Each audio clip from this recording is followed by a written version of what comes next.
d'abord, je tiens à m'excuser pour mon retard d'enchaîner le cours théorique qu'on a vu ensemble par des exercices pratiques sur SPSS, et bien sûr en passant par les tableurs Excel, etc. Donc, cela est dû à des raisons et contraintes personnelles, indépendantes de ma volonté. D'ailleurs, si Nabil vous a expliqué, je crois, les raisons. Donc, je m'excuse encore une fois pour cette rupture. Voilà, donc on va commencer directement. Donc, avant de travailler sur le logiciel SPSS, on va tout d'abord un petit peu faire un rappel, mais sur un tableur Excel. Comme ça, vous allez comprendre le concept et après, par la suite, vous allez voir comment on procède pour faire avoir une analyse de base de données et qu'on peut l'analyser, bien sûr, sur le logiciel SPSS. Et d'ailleurs, c'est important de savoir aussi l'utilité du tableur Excel. Ça, c'est très important. Donc, je vais ouvrir un tableur Excel, d'accord? Donc, vous avez l'Office. Donc, on ouvre un tableur Excel. Donc, on va définir quelques paramètres. Comme ça, vous allez comprendre comment on procède pour travailler, d'accord? Donc, voilà. Donc, j'ai mon tableur Excel, comme vous le voyez. Vous voyez ici, euh, euh, on l'attend, donc très bien. Donc, comme vous voyez ici, ça, c'est des colonnes. Donc, je vais un petit peu, d'accord, je vais essayer d'aller doucement et vous donner le plus important. On ne va pas tout donner parce que c'est très difficile. Et d'ailleurs, je vais ouvrir une parenthèse sur l'SPSS, sur les paramètres, etc. et les commandes. Je vais parler sur ça après, mais il faut comprendre une chose très importante. Donc, tout d'abord, on va essayer de vulgariser le maximum possible, mais je vous donne le plus important. Donc, sur quoi vous allez articuler pour développer vos compétences. Et bien sûr, ça se base vraiment, ça se base sur une auto-formation. Je vais vous donner les clés des choses qui sont intéressantes et c'est à vous de travailler encore plus et essayer de découvrir certaines choses, bien sûr vous-même, mais le plus important, je vais vous le donner. Comme ça, vous aurez ce qui est important et sur lequel vous allez se baser pour développer et bien sûr améliorer vos compétences d'exploitation des bases de données. D'accord? Donc, bref, je vais passer directement. Vous avez, comme vous voyez ici, c'est un tableur Excel. Là, c'est le A, là, c'est les colonnes. Les colonnes, il faut apprendre cette terminologie, c'est important. D'accord? Donc, vous avez le temps de faire répéter la séquence à maintes reprises, mais l'essentiel, c'est important comme démonstration. Et par la suite, je ne vais pas insister beaucoup, donc je vais le faire une fois pour toutes, mais à chaque fois que je précise certains points, essayez, s'il vous plaît, si vous n'arrivez pas à l'assimiler, vous essayez de revoir encore une fois cette séquence. D'accord? Donc, bref.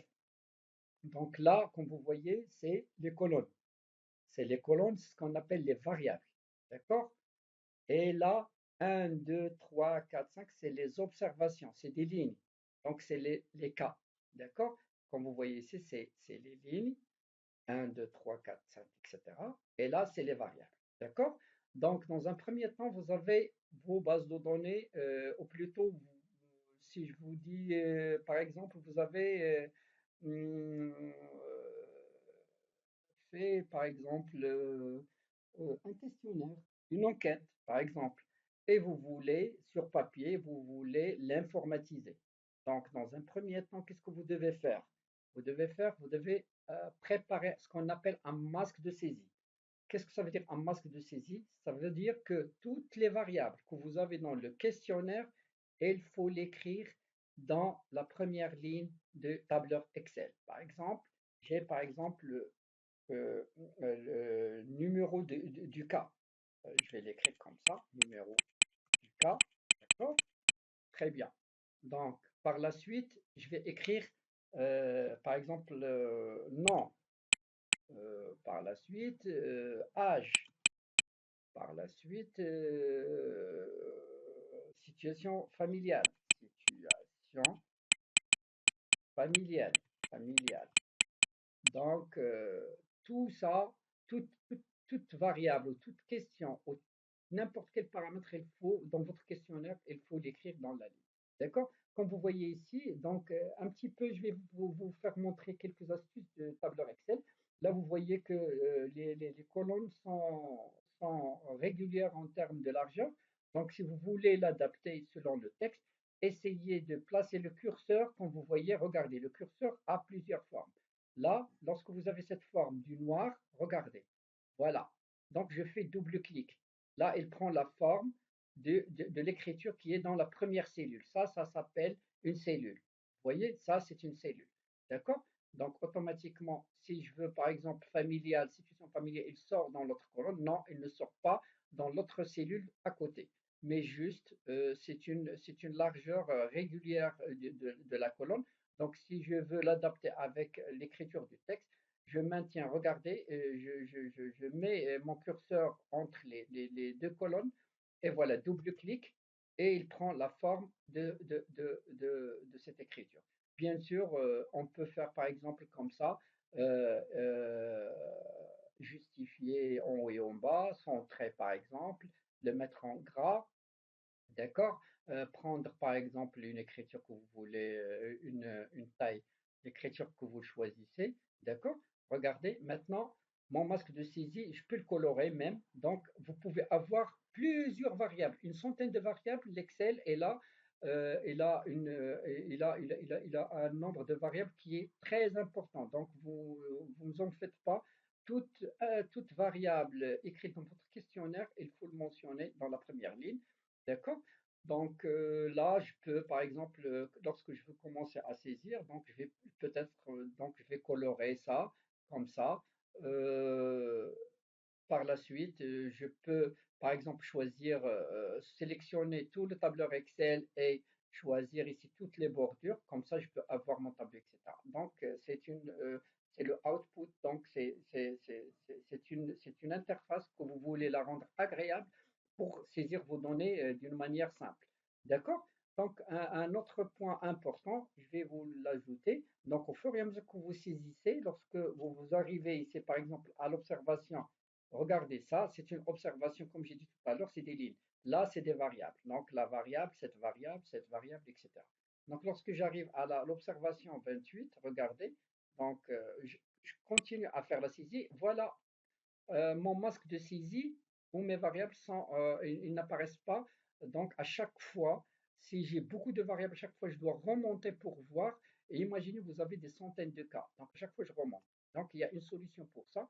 Donc, je peux cliquer ici, par exemple, d'accord? Et je peux aller directement vers affichage, d'accord? Et je fractionne. D'accord? Vous voyez, il y a deux lignes ici. Regardez, ça se fractionne. Donc, regardez, je mets mon curseur sur cette ligne. Donc, je maintiens le bouton gauche maintenu. Donc, et je fais augmenter jusqu'à arriver à la limite de la première ligne. D'accord? Donc, j'arrête. Donc, ce fractionnement-là, je n'ai pas besoin. Donc, je vais maintenir le bouton euh, gauche jusqu'à la fin et je je lâche et par la suite il disparaît. D'accord? Regardez l'utilité. Donc je remonte, regardez. Vous voyez qu'il est dédoublé, mais il n'est pas dédoublé. Regardez, c'est la première ligne toujours, elle est fractionnée. C'est pas le masque de saisie, il est dédoublé ou il est écrit dans deux lignes différentes. D'accord? Donc là, vous voyez, il est fractionné. Son utilité, c'est quoi? Lorsque j'arrive à l'observation 27, par exemple, regardez, toujours mon masque de saisie, il est apparent, donc il m'aide à saisir sans se fatiguer et chercher à chaque fois mon masque de saisie lorsque je ne fractionne pas mon, ma- ma- mon- je ne fractionne pas mon masque de saisie. Voilà. Donc c'est le premier astuce que je vais faire montrer. D'accord? Donc par la suite, bien sûr, vous allez saisir vos données. D'accord? Lorsque vous saisissez vos données, essayez, je vous donne un conseil, essayez de le saisir de la même manière, c'est-à-dire de la même écriture. Par exemple, j'ajoute par exemple ici sexe, par exemple. D'accord? Donc, c'est toutes les variables que vous avez dans votre document, d'accord? Là, par exemple, j'ai le premier cas que je le nomme je la note dans la fiche et aussi sur ce tableur, d'accord? C'est comme une clé. Je peux mettre, par exemple, l'initiale de mon nom, par exemple, R, par exemple, R1, d'accord? Ici, R2, d'accord? 2.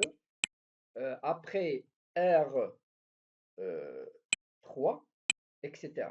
Donc, si je voulais pas à chaque fois écrire, vu que à chaque fois j'écris ça, donc je sélectionne les trois, je vais chercher un onglet en bas, donc et je vais essayer de tirer. Vous voyez, donc il a compris que c'est une formule qu'il veut une sorte de chronologie des clés.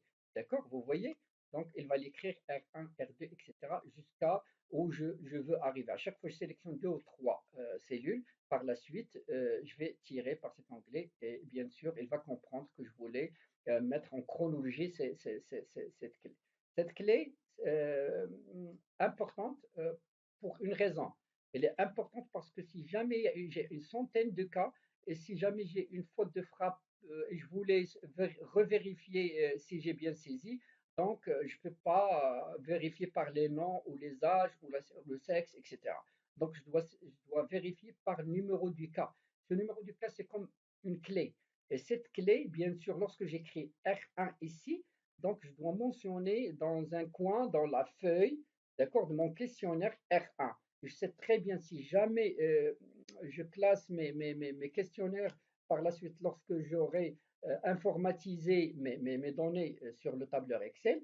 Donc, j'en aurai pas besoin, mais si jamais il y a une erreur quelque part ou quelque chose qui n'est pas bien saisi, je dois revoir cette feuille ou ce questionnaire et par la suite, je ne peux pas le faire sans passer par un code. D'accord?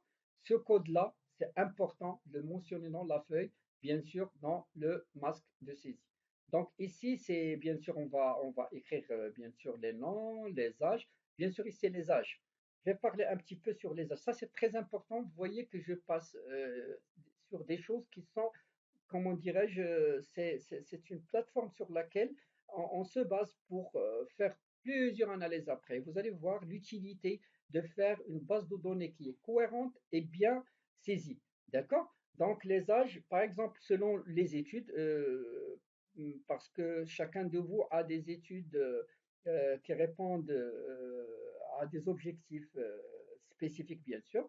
Donc, les âges, si jamais c'est des âges avec des unités, voilà, unités en années. D'accord? Je peux mentionner par exemple ici et dans mon masque de saisie, vous voyez, donc par exemple an. Et je sais très bien que je travaille par an. D'accord? Par année. D'accord? Très bien. J'efface ça. Très bien. Donc en année. Donc j'ai par exemple 15 ans, par exemple 30 ans, 40 ans. Ici, par exemple, 13 ans. Et selon des études, il y en a, par exemple, qui travaillent sur des bébés, par exemple, des nourrissons. D'accord? Et si je dis des nourrissons, peut-être je peux trouver 6 mois. D'accord? Je ne vais pas écrire, par exemple, ici